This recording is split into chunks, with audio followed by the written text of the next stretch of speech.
HRN listeners. As we celebrate our 15th year, we are deepening our commitment to giving voice to the next generation of food systems storytellers, and we need your help. Our internship and fellowship programs help activate new possibilities for underrepresented and underestimated young people through experiential journalism, audio engineering, and production training. Through these unique programs, HRN helps food equity stewards build essential workforce readiness skills that expand their potential and foster economic mobility.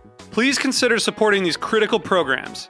And with a minimum donation, you can be entered to win a dinner for two at an amazing restaurant in one of 8 cities and tickets to a concert at a great venue in one of those cities. We have incredible partners across the country who have donated, as they also share our passion for helping to educate the next generation of food systems storytellers. Check out heritageradionetwork.org/15 to donate and enter to win today. That's heritageradionetwork.org/15 to donate and enter to win today. And make sure you donate before March 31st. Thank you. Today's program has been brought to you by Fairway Market, like no other market, a New York City institution that sells the best local, national, and international artisan foods for prices that can't be beat. For more information, visit fairwaymarket.com. You're listening to Heritage Radio Network, broadcasting live from Bushwick, Brooklyn.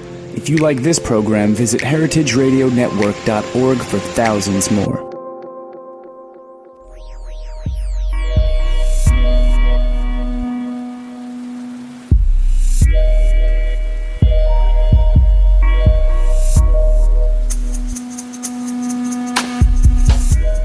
All right. Thank you for tuning in to the Heritage Radio Network. You're listening to the Farm Report. And I'm your host, as always, Erin Fairbanks, Executive Director of the Heritage Radio Network. And today we are going to be sitting down with a very special friend, an old boss, actually, Stewart Borowsky, Union Square's Grassman. Stewart, welcome to the studio. Yeah, thank you, Erin. Thanks for having me in. It's great to have you here. So I'm excited because, I mean, in a lot of ways, you and your business is really at the forefront of the urban farming movement here in New York City. Yeah, thank you. We actually started farming. I started the farm growing wheatgrass and greens up in Monticello in 1994, but I moved everything down to Brooklyn near Park Slope in 1999. Nice. So you've been going 1999, that's what, 14, 15? 14 years. Yes. And people probably, if you're lucky enough to live in the New York area and frequent the Union Square Green Market, you'll recognize Stewart and his stand because you drive the short bus. Yes. Yes. The little yellow bus on the west side of the market. Nice. And I know when people think grass, we're out.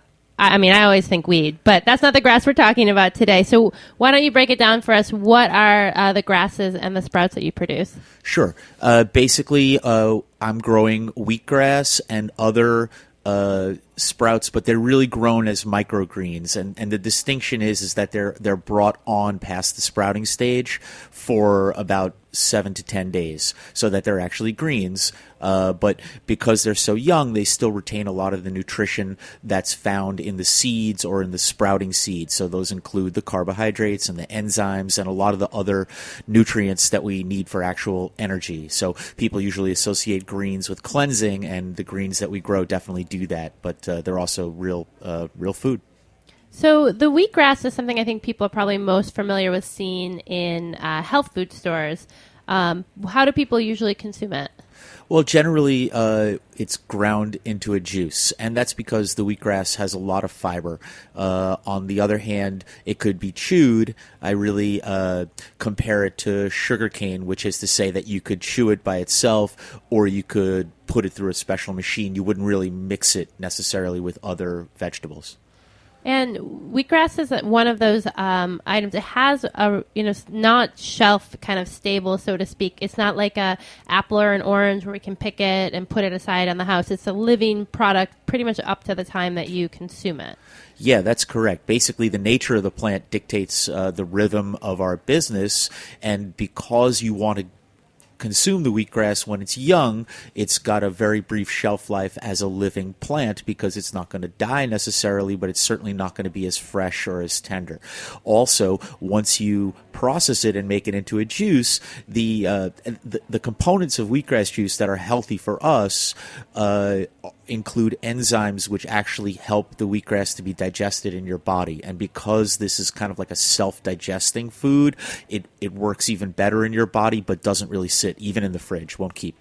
I remember from working on the stand, people coming up and kind of, almost a little bit like you were like sometimes wearing this hat of like Dr. Grassman. Oh, I'm having this issue, or I'm feeling this way, or, can the grass help me with this? Can you talk about some of the kind of common correct and maybe incorrect perceptions about when to enjoy wheatgrass and how to make it part of your diet and what kind of impact you can expect to see from it? Sure. Basically, there's been a tremendous amount of marketing for wheatgrass, partially because it's such a unique kind of food, and partially because people really struggle over the course of their lifetimes, if not, all the time, with health concerns, and they're always eager to find some solution, either to repair or to prevent disease. And the truth is that a healthy lifestyle includes exercise, rest, and good nutrition. And so wheatgrass is really a very important part of good nutrition. Now, of course, people can live their whole lives without wheatgrass, but they really should not, in my opinion, live their whole lives without fresh greens, without live foods, and without basically some sort of mixed diet. We get all kinds of what I call food orthodoxies coming into the farmer's market. And of course, across the aisle from me, there's a man who sells raw meat, and people will go up and be like, oh, wow, raw meat. So obviously there's a broad range of opinion about what's best. But I really believe that wheatgrass is not only excellent in keeping your body fed, but also regulating your body. It's got a lot of these micronutrients that you don't always get out of processed foods or out of foods that are grown to a shelf-stable point. So, one of the other things that I think is nice about wheatgrass, I think especially for people who maybe aren't really that interested in incorporating a great volume of vegetables or fruits, is that you can get a pretty decent dose in a very small amount. I mean, you serve the wheatgrass in what it's like the juices, an ounce, 2 ounce, 3 ounce portions. Exactly. Yeah. Generally speaking, people order between 1 and 4 ounces. And of course, I've seen people drink more, and it's really not a problem. On the other hand, it would take about half a pound of wheatgrass, harvested wheatgrass, to make a 5-ounce cup. So one of the reasons that the juice is so healthy for you is that it's very concentrated. There's actually quite a bit. Now, this is really the ratio of most root and leafy vegetables. You'll get about 10 fluid ounces per dry pound. On the other hand, since wheatgrass is so much more potent as a food in general, it's plenty in a little cup. Well, I want to get back to kind of the production end of things. Can you kind of take us through the life cycle of the wheatgrass? Sure. We get pallets of seeds. These are organic, hard red wheat seeds, and they're shipped to us, and then we will plant them while they're still dry. We'll plant them on top of a tray of soil, or sometimes into containers, because we have people buy containers for their pets.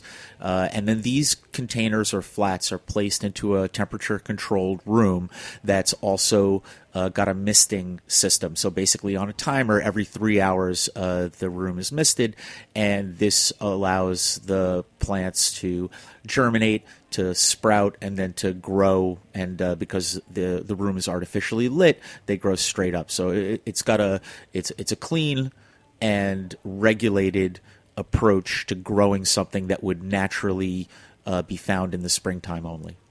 And is that the kind of, I'm assuming that's probably the most common way to produce wheatgrass. I mean, I wouldn't probably go to like a wheatgrass farm out in the middle of the country where they would have like open fields of wheatgrass. Would you see that would be used for a similar application, or is it primarily kind of more of a greenhouse product? I think any time that you encounter wheatgrass, either as a living plant or as fresh juice, it's going to be grown in the fashion that I grow it. There are people who make chlorophyll, like freeze-dried chlorophyll mixtures, and those are generally from field-grown grasses, and those would be harvested and processed in the springtime. And, of course, that generates a shelf-stable product, but you lose quite a bit of the nutrition in that process. So what happens if, you were just to kind of let the grass keep growing, essentially? Oh, it would tassel out and turn to wheat. And when I was upstate, one of the benefits of being in the country is that you could actually do that. Now, of course, it takes acres and acres to generate a large quantity of seed, so we never really were able to generate our own seed, but we definitely grew the wheat out both to try to generate our own variety and also just we sold it as a decorative thing. You'll see them in flower markets. And how did you get into the grass game in general? I mean, why was that the thing that you stumbled into for your business?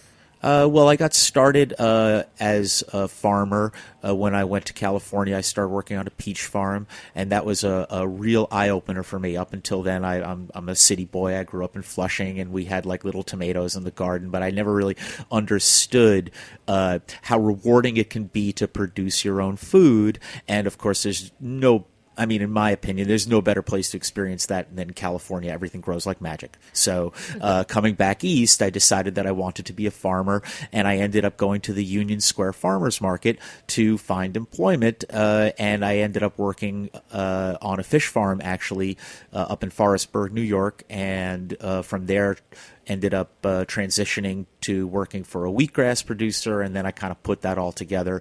Wheatgrass has the advantage as far as farms go of only requiring a very small space and a small quantity of money. So I was able to get my business started in the basement of the farmhouse I was living in.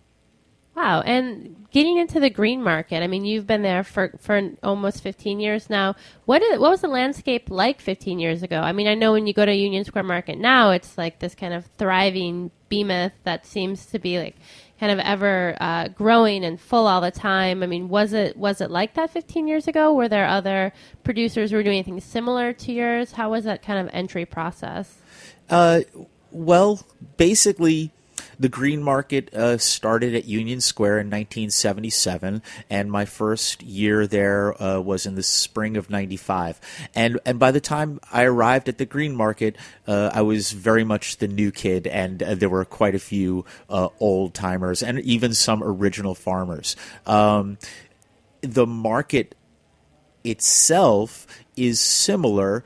I would say that it's the proliferation of small and niche and home processed foods that have really changed the character of green market as people's tastes for local produce and local food products have increased. There's been more and more home processing and more small batch processing. So now we have beer, we have a lot more wine, we have a lot of different kinds of cheeses, and I would just say in general the demand for product has driven a proliferation of value adding. But the apple guys who are there are still there, and, nice. And the potato guys as well. So it was interesting. We were at the Slow Food New York. Slow Food New York put on a slow spirits event last night, looking at small scale regional distilleries, and some Grow NYC reps were there talking about the regional grain production and the regional grain product. Now, because you're using a hard wheat, is that something that you could at some point in the future or even now source regionally, or is the variety that you're working with, is it important that it comes from a particular place in the country or the world? Well, of course, I don't have universal knowledge of the grains that are out there. What? Wait a minute. That may be the only time I ever say something like that. But yeah, essentially, we've generally been forced to rely on wheat from a drier climate than the East Coast. So we both from an ethical point of view and also from a real business point of view, we need to use organic seeds. So when wheat is harvested in a moist environment, it can get fungus spores on it, and I have used several different varieties of East Coast wheat because hard red wheat is produced probably all over the country, and at the same time I've had the best success because of my chemical-free process. I've had the best success with wheat that's sourced from the West. Interesting. Well, I would be curious, to kind of catch up with you in a couple of years and see if the kind of East Coast production is able to kind of join there, or... Well, one of the advantages to getting wheat from the East Coast would be that it would be a tremendous savings in shipping. So I'm certainly excited to try and to test grow and to work with any grower that's interested in trying out those kind of varieties. And that was one of the things we were talking about a lot last night, is the importance of having a kind of diversity of outlets for the regional grain movement. There's bread and spirits and beer and the wheatgrass production like you do. Can you give us a sense of scale of how much seed are you going through, or for folks who maybe are like myself, not super familiar, what's the translation from, pound of seed to pound of wheatgrass, Right. and what is your kind of, what's an average kind of production volume for you? Well, essentially, you can get approximately 1 bushel of wheat, which, if I'm not mistaken, is a little bit more than a 50-pound bag, out of 2.5 or 3 acres. Now, production methods vary. If you grow everything by hand, like you do on a small farm, you'll get much more yield. But from a machine-run farm, you're getting between 20 and 25 pounds of wheat per acre. We go through 2 pallets or 2.5 pallets a year, and a pallet is 50-pound bags. So, we're supporting, 400 or 500 acres of grain production, and of course, the more wheatgrass we sell, the more farmland we support. That's fascinating. We are going to take a quick break. Before we do, I want to give a quick shout out to Joseph Bywater, who I did meet at the event last night, longtime listener of the Farm Report, who was so lovely to come and say hello. It was really nice to meet him. Hang tight. We are here in the studio with Stewart Borowsky, the Union Square grass man, and we'll be back for more grass talk.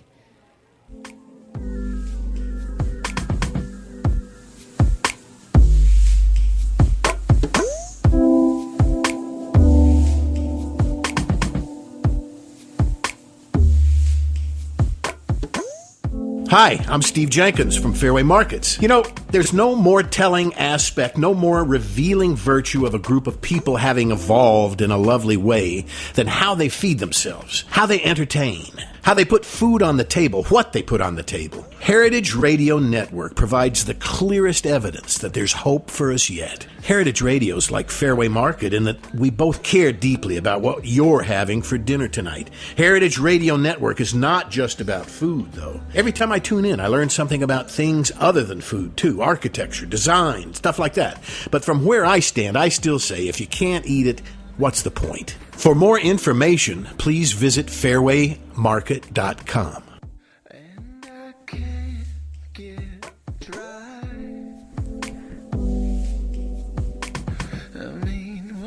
You are listening to The Dream by Cookies. Keep it locked here on heritageradionetwork.org.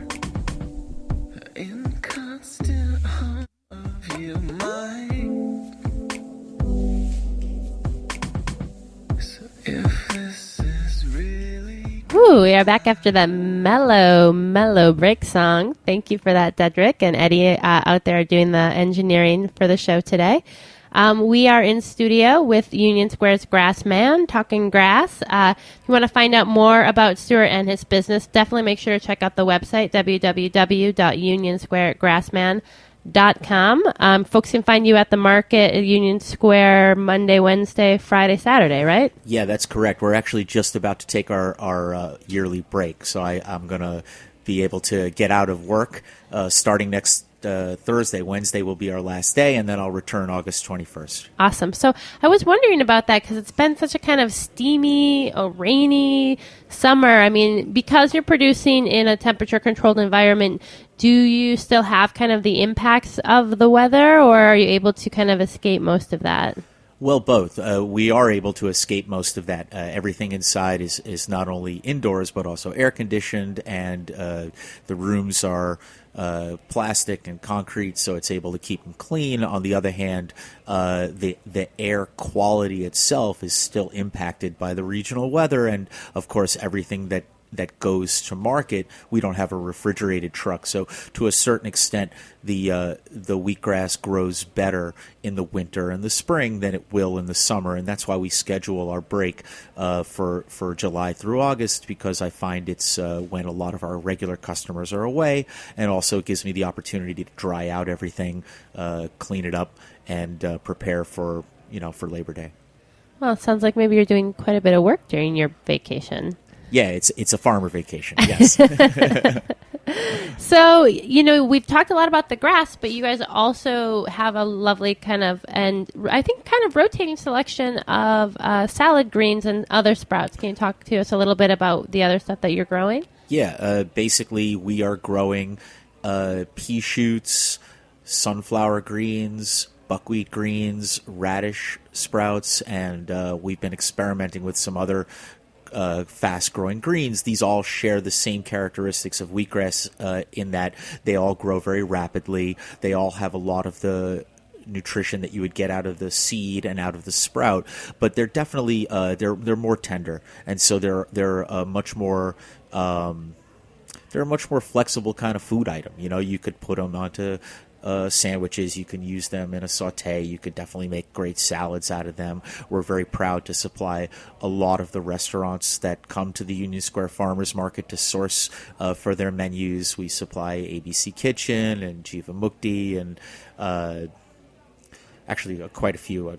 I'm going blank on. No, I know. I feel like I always remember the ABC Kitchen from when I was working, because they would come and just buy so many flats. Yeah, no, God bless them. They're really all of the restaurants that patronize the farmers at Union Square Farmers Market are really putting their money where their mouth is, because these people are supporting local agriculture in a way that not only provides direct benefit, but also inspires the customers. When they find out that we've been selling to Daniel or to Hugh Kitchen, then they're like, wow, if those guys who are, world-class chefs know what's good, then we're going to patronize this guy as well.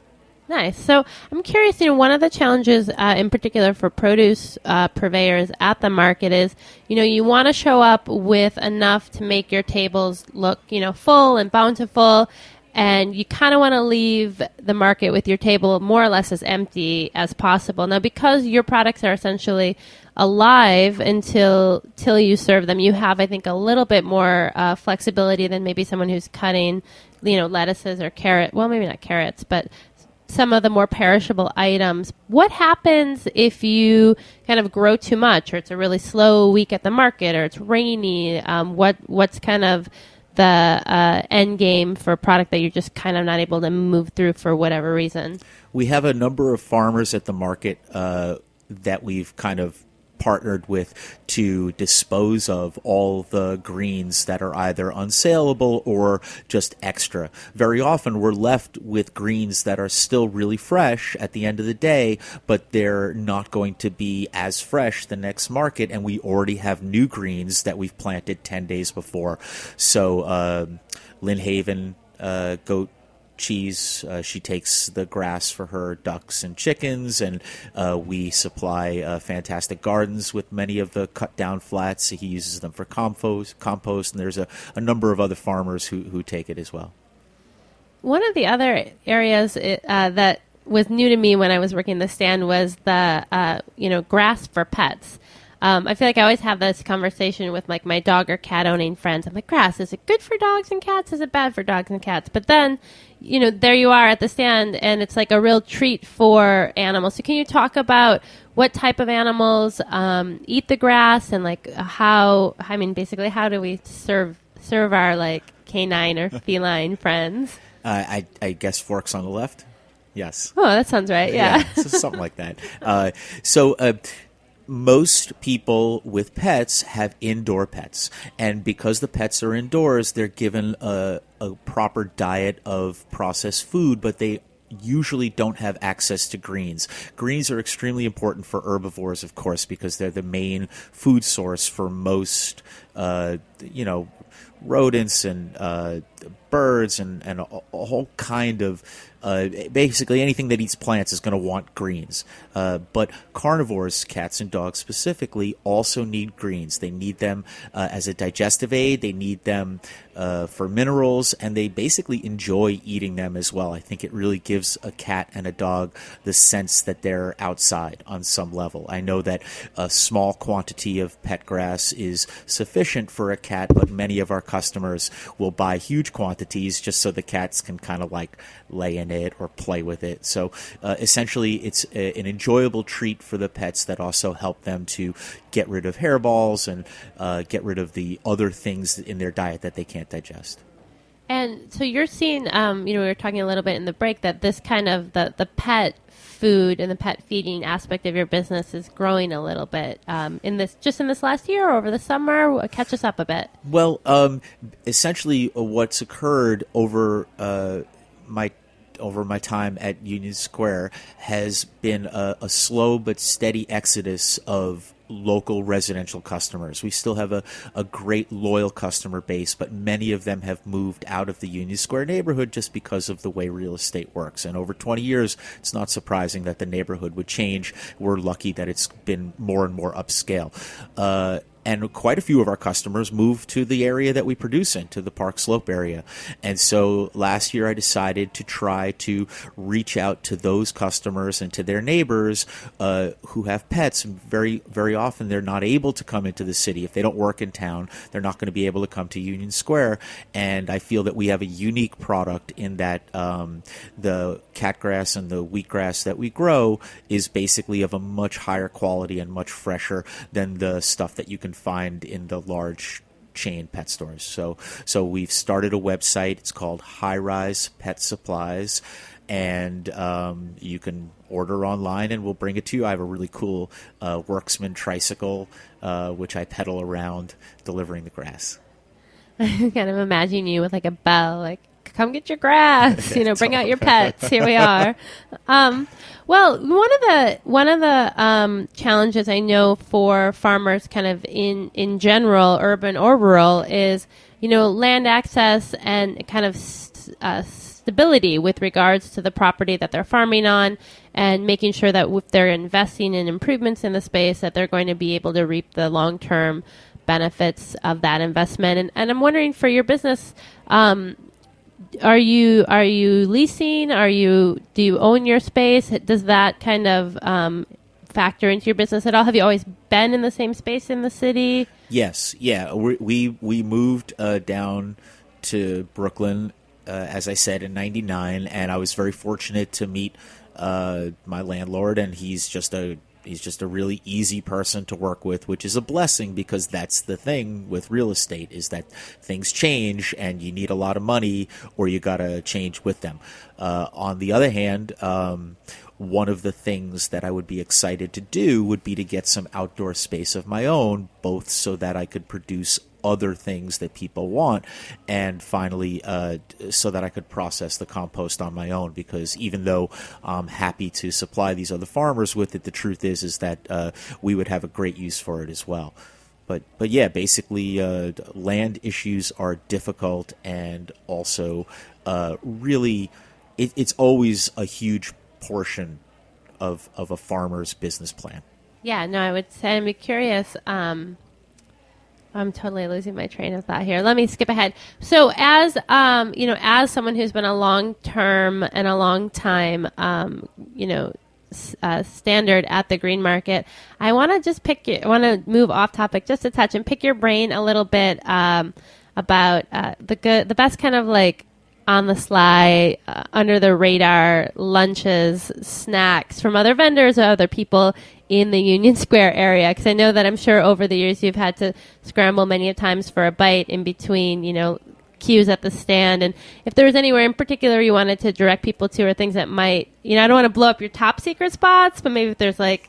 I mean, I'll totally answer your question, but it's definitely not my best top secret spot. You can always find those places, New Yorkers know, by looking for the line of quiet, furtive individuals. So, but definitely the fish purveyors have smoked fish, and many of the bakers have still warm bread and basically smoked fish and cheese and some of my sunflower sprouts on a semolina bread. That really does it. Good to go. Yeah, in the wintertime when we set up and it's extremely cold, sometimes I'll actually set up a little camp stove in the bus and then we'll cook something, and that's really awesome too.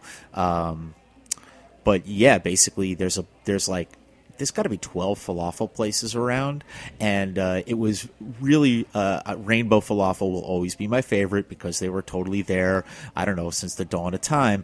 But Rafiki's cart is on the corner over on the north side, and he cut me a break and refused to take my tip because he was like, no, we're brothers, we work together, we are brothers. So I really think you can't go wrong patronizing any one of those guys. Awesome. That's great. Well, thanks for sharing, Stewart, and thank you so much for coming in today. Oh, it was my pleasure, Aaron. Thank you so much for having me. So, as I said before, if you want to find out more, definitely check out the website, www.unionsquaregrassman.com. And if you're interested in the pet supply, that is... highrisepetsupplies.com, and you can go there directly, or if you check out our market website, there's a link there as well. Awesome. And then obviously if you're in the New York area, in the Union Square area in particular, you can find him slinging, turning and burning the juice machine. I definitely worked up a good right-hand bicep with the winter I spent making juice with you. You make a mean single. So Stewart is there Monday, Wednesday, Friday, and Saturday. Thanks so much for tuning in. Stay tuned. Next week, we've got the guys from Runa Tea in, kind of talking tea. So looking forward to that. And up next, after a short break, we have the Grow NYC market update. So stay tuned for that. This, like all 30 of the Heritage Radio Network's weekly programs, is available for free. Visit our website, www.heritageradionetwork.org. You can find our programs on iTunes, through Stitcher Smart Radio. We are a membership-supported organization, so we hope you'll consider clicking that donate tab. Become a member today. We'd love to send out one of our new totes. And in the meantime, keep tuning in.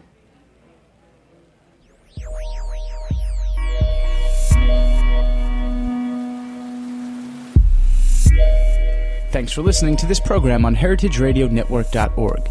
You can find all of our archived programs on our website or as podcasts in the iTunes Store by searching Heritage Radio Network.